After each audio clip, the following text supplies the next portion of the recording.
Nous avons commencé la phase de la guerre asymétrique. L'ennemi étant attritionné à plus de 90%, il peut mener que des opérations de guérilla.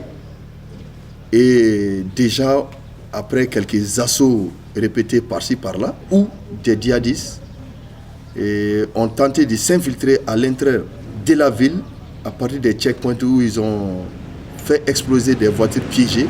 Mais tous les ennemis qui ont tenté de rentrer à Tombouctou et des grosses pointures ont tous laissé la peau ici. L'ennemi a compris que nous également, nous sommes préparés pour l'accueillir au cas où. Ce n'est pas le Mali seulement qui est en guerre. Parce que la guerre contre le terrorisme, là, c'est une guerre internationale. C'est dans ce cadre que le Mali a eu le soutien des forces armées françaises, l'opération Serval. Et il y a un chapitre qui a été voté au niveau des Nations Unies en soutien aux forces armées maliennes. Donc cette guerre n'est plus une guerre malienne, mais c'est une guerre internationale. Position du tir couché en position. Position du tir couché en position.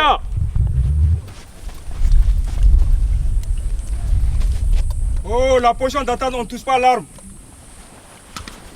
Avec nos amis européens, tout se passe bien. On ne cesse pas d'apprendre. Les insuffisances qu'on a au niveau de la compagnie, au milieu de la semaine, on demande si on peut améliorer ça. Par exemple, comment faire un checkpoint. Ça, c'est très important parce que nous sommes appelés à être déployés au nord. Le plus souvent, nous allons occuper les checkpoints. C'est très important. Il faut se conformer à l'ennemi qu'on a en face. C'est les actions kamikazes. Il faut que tu lui demandes, regarde, on fait le tour de véhicule, mais le personnel, personne ne s'en occupe. Est-ce que peut-être qu'il a quelque chose, on fait quoi? Là, tu lui demandes, monsieur, soulevez la veste, soulevez la veste. D'accord, demande-lui, il faut qu'il soulève la veste. Soulevez! L'Union européenne a décidé, à partir du mois de novembre 2012, à la demande du gouvernement malien, de venir ici au Mali afin d'entraîner des troupes maliennes. Nous sommes partis dans une mission de formation. Pour ça, nous avons un mandat de 15 mois avec la mission de former 4 bataillons de l'armée malienne. Chaque bataillon étant composé d'environ 700 personnes et la durée de la formation est de 10 semaines. Je regarde toujours là où mon arme est. Okay, si je veux regarder à droite, je mets mon canon à droite.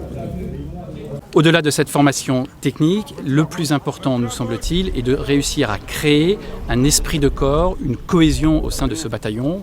C'est-à-dire qu'il faut que le lien de confiance entre le commandement et les soldats se réorganise, se refonde et se solidifie.